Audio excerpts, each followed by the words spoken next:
Kembali di News on the Spot, pemirsa, ratusan ex-pengikut Gavatar yang dipulangkan dari Kalimantan Barat dibawa ke Panti Sosial Ceger, Jakarta Timur. Untuk mengetahui bagaimana keadaan para mantan pengikut Gavatar ini, sudah ada reporter Tesar Aditya dan juru kamera Ganda Monte langsung dari lokasi.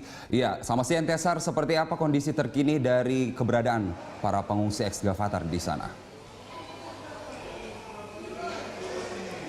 Ya, Carlos dan juga pemirsa, tentunya memang sejak kemarin di tempat inilah, di aula inilah yang menjadi salah satu penampungan dari warga ex-Gavatar yang diusir dari kampung halaman di kampung mereka sebelumnya di Kalimantan. Dan di aula inilah mereka ditampung. Di sini ada sekitar 118 orang di Panti Sosial Bina Insan 2 yang ada di Ceger, Cipayung, Jakarta Timur ini. Dan memang dari 118 orang ini diketahui 51-nya adalah anak-anak. Memang angka yang cukup banyak. Dan untuk aktivitas hari ini memang pihak dinas sosial sudah mulai melakukan aktivitas penerjunan psikolog, kemudian juga penerjunan pekerja sosial agar kemudian mereka dapat diajak untuk berdiskusi, bersosialisasi dan juga berkomunikasi.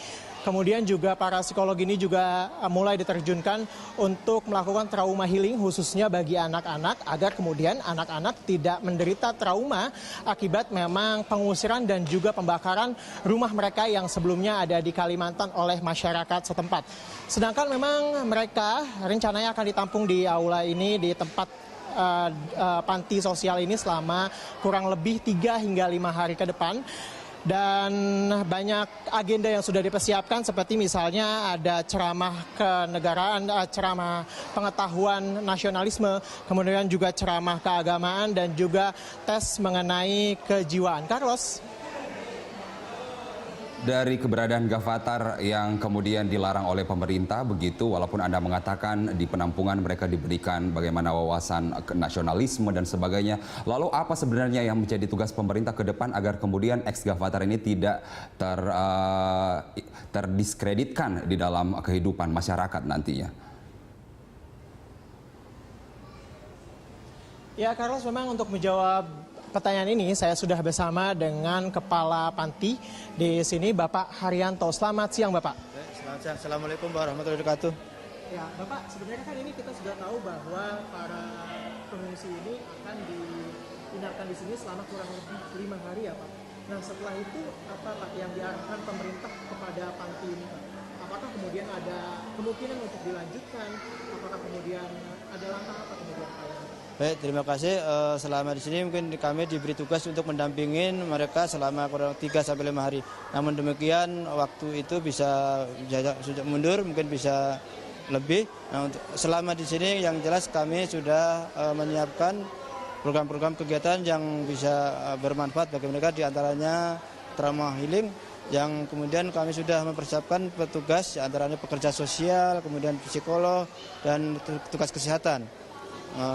Untuk ke depan kami sudah siap. Kemudian juga ada di informasi ada pembinaan dari pemerintah pusat, diantaranya masalah keagamaan, ketatanegaraan, juga akidah dan sosial. Akidah dan sosial ya, Pak. Pak, kemudian saya dengar bahwa sudah ada banyak pihak keluarga yang mencari keluarga mereka yang kemungkinan ada di penampungan ini. Itu benar atau tidak? Memang sudah ada beberapa yang mencari dari keluarganya, namun kan perlu kita dalami juga. Memang benar-benar kalau memang benar-benar keluarganya dan itu yang ditanya sudah kami cross check kepada yang bersangkutan, ada yang langsung menerima, ada yang tidak. Untuk itu kami informasikan kepada seluruh yang mempunyai keluarga, harap berkomunikasi dengan kami, dan keputusannya untuk dibawa boleh kembali pulang itu nanti dari Kementerian Sosial. Dan sebelumnya kami juga untuk kembali ke daerahnya itu juga perlu sosialisasi dengan masyarakat setempat. Untuk itu nanti kami tetap menunggu kebijakan dari kementerian, apakah boleh dipulangkan atau masih tetap dibina di sini dulu untuk sementara sambil menunggu waktu yang tepat. Oh, berarti untuk masyarakat yang merasa ada keluarganya yang di sini bisa mencari langsung ke sini berkomunikasi dengan Panti, tapi untuk kemudian untuk mengambil nanti jika benar ada keluarga mereka di sini untuk diambil itu menunggu kebijakan dari Kementerian Sosial ya, Pak. Ini apakah kemudian mereka harus menjalani proses pembinaan dahulu untuk keluar untuk lulus dalam masa pembinaan ini atau bagaimana Pak sebenarnya Pak? Menurut yang informasi yang saya dengar memang seperti itu, untuk disadarkan dulu bagi yang mau menerima pun di masyarakat untuk benar-benar tidak menolak. Kemudian juga yang bersangkutan dia kampungnya di mana, ada pembinaan dari kementerian. Ada pembinaan dari kementerian. Betul ya. Pak, kemudian untuk pemenuhan kebutuhan ex-Gavatar sendiri di sini Pak, karena kita tahu bahwa di sini ada banyak sekali anak kecil yang saya lihat di sini Pak. Itu untuk pemenuhan kebutuhan mereka sendiri gimana Pak? Apakah sudah terpenuhi semuanya atau bagaimana? Kebutuhan dasar kami sudah siap, sudah ada, jadi tidak ada kekhawatiran masalah kebutuhan pangan, kemudian kesehatan, kita sudah obat-obatan cukup. Kemudian yang lainnya juga cukup kebutuhannya. Kebutuhan cukup Pak, dari pakaian orang dewasa hingga misalnya susu anak kecil itu sudah dipastikan cukup ya Pak? Ada. Oke, berarti ini diambil dari kas Dinas Sosial DKI Jakarta?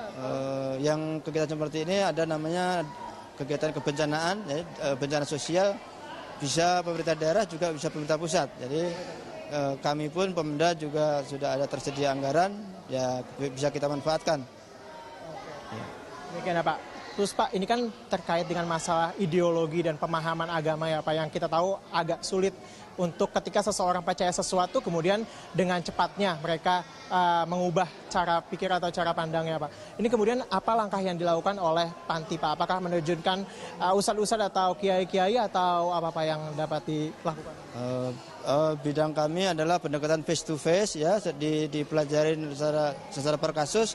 Nah, kemudian ada kegiatan yang kaitannya dengan akidah, nanti kami berkoordinasi dengan Kementerian Agama, dengan Polhukam, dan tentunya memang akan menerjukan ahli-ahli yang di bidangnya.